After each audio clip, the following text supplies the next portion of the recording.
The new LEGO Ninjago magazine just released, and in this video we will take a look at the included Dragon J minifigure, the exclusive trading card, and also what awaits us in the next magazine. But before we do this, let's first take a look into this magazine. As always, we will start our tour through the magazine on the first page with the overview. After that we get right into the information about the extra, but like I said before, I'm going to talk about this later on. Next we got a couple of puzzles, then even more puzzles and some ads, and then we get right into the comic. As always, I'm going to skip this one. In the middle of the comic we get the usual puzzle and ad break, and then we continue with the comic on the next page. After the comic we get a game that can be played with 2 players.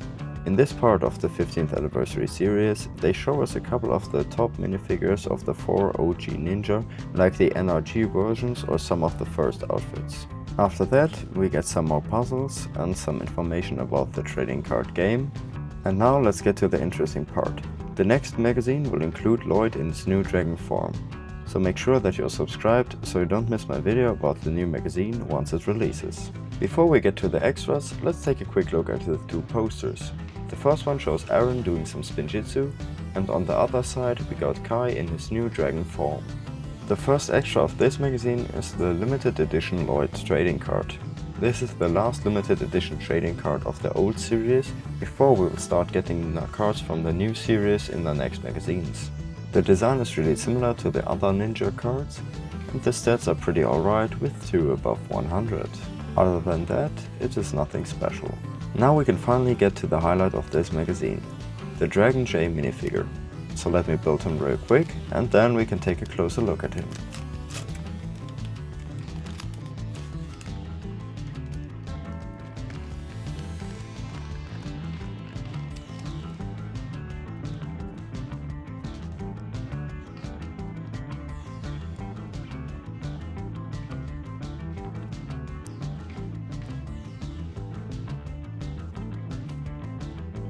And here he is. This is quite a big minifigure with the armor, the wings and the tail, and I really like the color contrast between the bright yellow and the blue. The golden armor gives it some really nice accents, and overall it really looks like a dragon.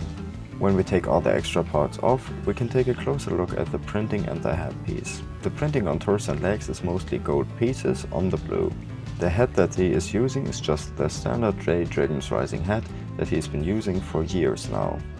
Except for the hat and of course the generic clips he uses for the wings, all parts are exclusive to this minifigure. And the minifigure itself is also exclusive to the Treehouse Battle set.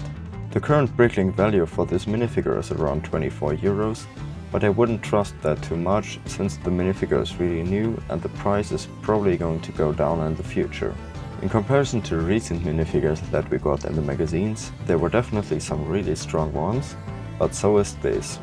It might not be the best minifigure we got, but it definitely is up there with the others. Similar to all other recent magazines we got from Ninjago, it is no surprise that this is absolutely worth it to buy.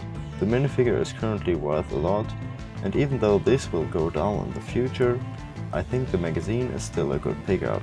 But can the same be said for the new LEGO Star Wars magazine? You can find that out by watching the video that's on screen right now. And until then, have a great day.